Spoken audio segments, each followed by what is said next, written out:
외국인들이 서울에서 가장 먼저 찾는 장소가 바뀌고 있습니다. 이제 한국 여행의 목적지는 쇼핑몰이 아니라 한국인의 주말 일상이 되고 있습니다. 불과 몇 년 전만 해도 한국 여행의 대표 코스는 명동 쇼핑거리, 궁궐 인증샷, K-팝 관련 장소였습니다. 한국을 방문한 외국인들은 유명한 관광지를 보고 한국 제품을 사고 인기 콘텐츠의 흔적을 따라가는 방식으로 여행했습니다. 그런데 최근에는 전혀 다른 장면이 펼쳐지고 있습니다. 주말 아침 서울의 산과 강 주변에 외국인들이 모여들기 시작했습니다. 북한산 정상에 올라 서울 전경을 바라보고 한강을 따라 달리며 한국 사람들이 평소 즐기던 운동 문화를 직접 경험하고 있습니다. 놀라운 점은 이들이 찾는 것이 특별히 만들어진 관광지가 아니라는 것입니다. 한국인들에게는 익숙했던 주말 아침의 등산, 러닝, 그리고 운동 후 함께 즐기는 음식 문화가 해외 방문객들에게는 새로운 한국 경험이 되고 있습니다. 세계 주요 도시들이 거대한 랜드마크와 쇼핑 공간으로 관광객을 끌어들이는 동안 서울은 조금 다른 경쟁력을 보여주고 있습니다. 빌딩 숲 바로 옆에 산이 있고 지하철을 타고 자연으로 이동할 수 있으며 운동이 끝난 뒤에는 한국만의 음식과 문화를 경험할 수 있는 도시.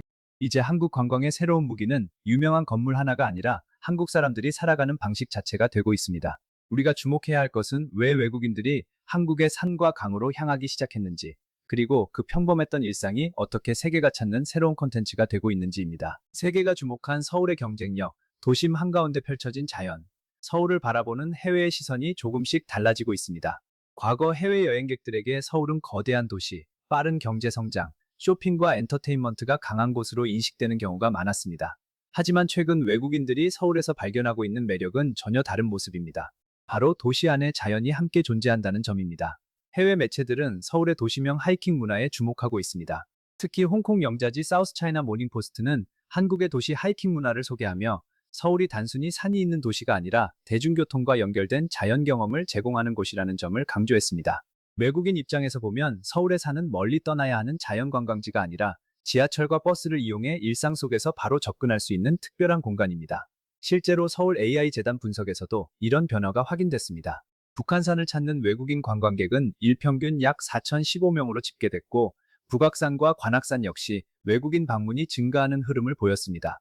과거 서울 관광이 명동, 강남, 궁궐처럼 대표 명소 중심이었다면, 이제는 서울 시민들이 실제 주말을 보내는 공간까지 외국인의 관심 영역이 넓어진 것입니다. 여기서 중요한 것은 단순히 산이 많다는 사실이 아닙니다. 세계에는 아름다운 자연을 가진 도시들이 많습니다. 하지만 대도시 중심부에서 높은 빌딩과 역사 문화 공간, 그리고 산과 강을 동시에 경험할 수 있는 구조는 서울이 가진 독특한 조건입니다. 외국인 관광객에게 북한산 등반은 단순한 운동이 아닙니다.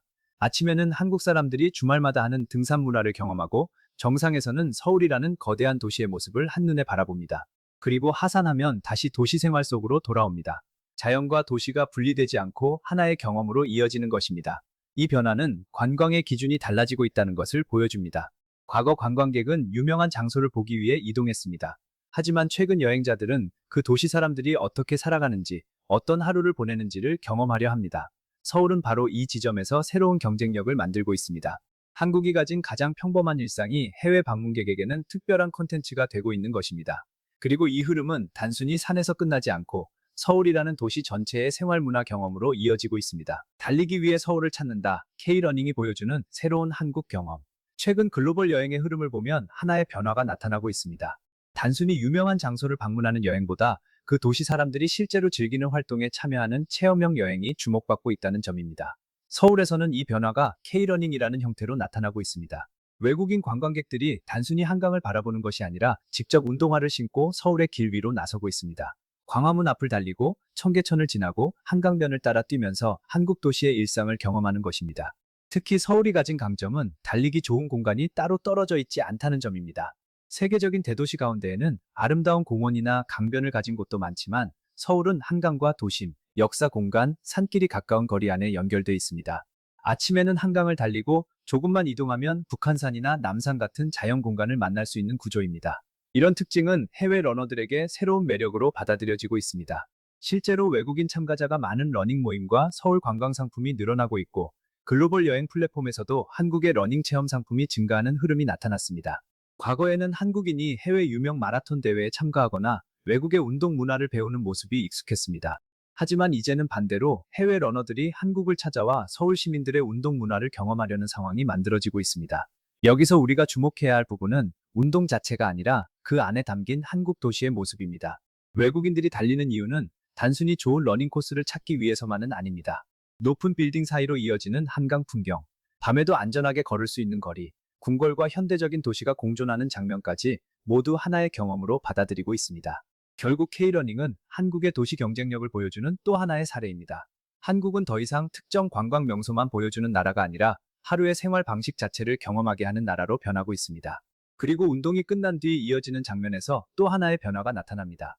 외국인들이 한국에서 찾는 것은 운동 공간만이 아닙니다.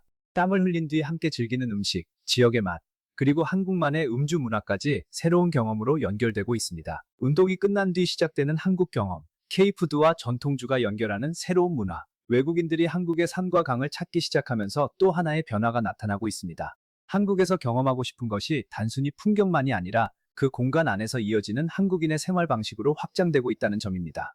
한국인에게 등산은 단순히 산을 오르는 활동이 아닙니다.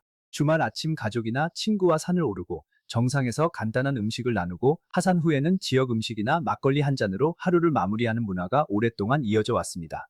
과거에는 너무 익숙해서 특별하다고 생각하지 않았던 이 모습이 해외 방문객들에게는 한국에서만 경험할 수 있는 새로운 라이프 스타일로 받아들여지고 있습니다. 해외 여행객들이 한국의 아웃도어 문화를 흥미롭게 바라보는 이유도 여기에 있습니다. 단순히 아름다운 산을 보는 것이 아니라 산을 오르는 과정과 그 이후의 경험까지 하나의 문화로 받아들이기 때문입니다. 특히 한국의 음식 문화는 이런 체험을 완성하는 중요한 요소가 되고 있습니다. 운동 후 먹는 김밥, 전통시장 음식, 지역 특산물, 그리고 막걸리 같은 전통주는 한국 사람들이 일상적으로 즐겨온 문화입니다. 외국인 입장에서는 유명한 식당에서 한 끼를 먹는 것과는 다른 경험입니다. 한국 사람들이 실제 생활 속에서 즐기는 방식을 직접 체험하는 것이기 때문입니다. 이런 흐름은 K푸드의 변화와도 연결됩니다. 과거 K푸드는 불고기, 김치, 라면처럼 특정 음식 자체를 알리는 방식이었다면 최근에는 한국식 경험 전체를 소비하는 방향으로 확대되고 있습니다. 한국 음식이 왜 특별한지, 어떤 상황에서 어떻게 즐기는지까지 함께 전달되는 것입니다. 대표적인 사례가 전통주입니다. 지평주조의 플레이버 막걸리 제품은 해외 시장을 먼저 겨냥해 출시된 뒤 미국, 일본, 동남아시아 등에서 관심을 얻고 국내 시장으로 다시 들어왔습니다. 말차와 막걸리를 결합한 새로운 형태의 제품은 젊은 소비층과 해외 소비자의 취향 변화를 반영한 사례로 평가받고 있습니다. 물론 모든 외국인이 한국을 방문해 막걸리를 찾는다고 단정할 수는 없습니다. 하지만 중요한 변화는 분명합니다. 한국의 음식과 전통주가 더 이상 특정한 소비층만을 위한 문화가 아니라 여행자가 한국이라는 나라를 이해하는 하나의 경험 요소가 되고 있다는 점입니다. 산을 오르고 강을 달리고 땀을 흘린 뒤 한국 음식을 즐기는 과정. 이것은 단순한 관광 코스가 아닙니다. 한국인이 평범하게 살아가는 방식이 해외 방문객에게는 새로운 컨텐츠가 되는 순간입니다. 결국 K등산과 K러닝의 확산은 한국 관광의 방향이 바뀌고 있음을 보여줍니다. 보는 관광에서 참여하는 관광으로 유명한 장소를 방문하는 여행에서 그 나라의 하루를 경험하는 여행으로 이동하고 있는 것입니다. 한국이 수출하는 것은 이제 제품이 아니라 한국인의 하루입니다. 한국을 찾는 외국인들의 목적이 달라지고 있습니다. 과거에는 한국의 유명한 장소를 보고 인기 있는 콘텐츠를 소비하기 위해 방문했다면 이제는 한국 사람들이 살아가는 방식을 직접 경험하기 위해 찾아오고 있습니다. 아침에는 북한산을 오르고 한강을 달립니다. 그리고 운동이 끝난 뒤에는 한국의 음식과 전통 문화를 경험합니다.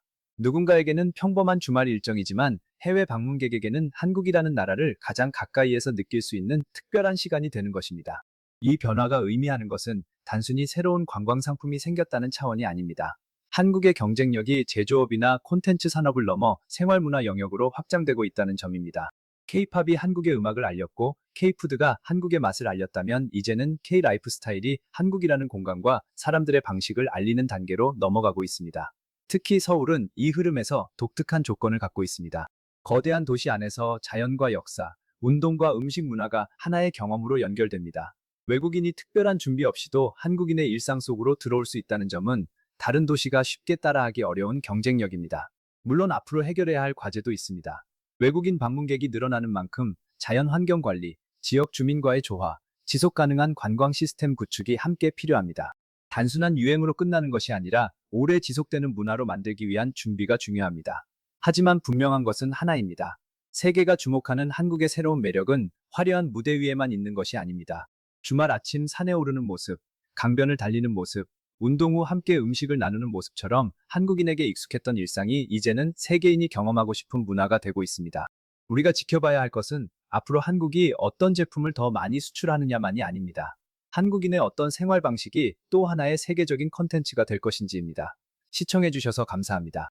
오늘도 의미 있는 하루가 되시길 바랍니다. 와이파이 튜브였습니다.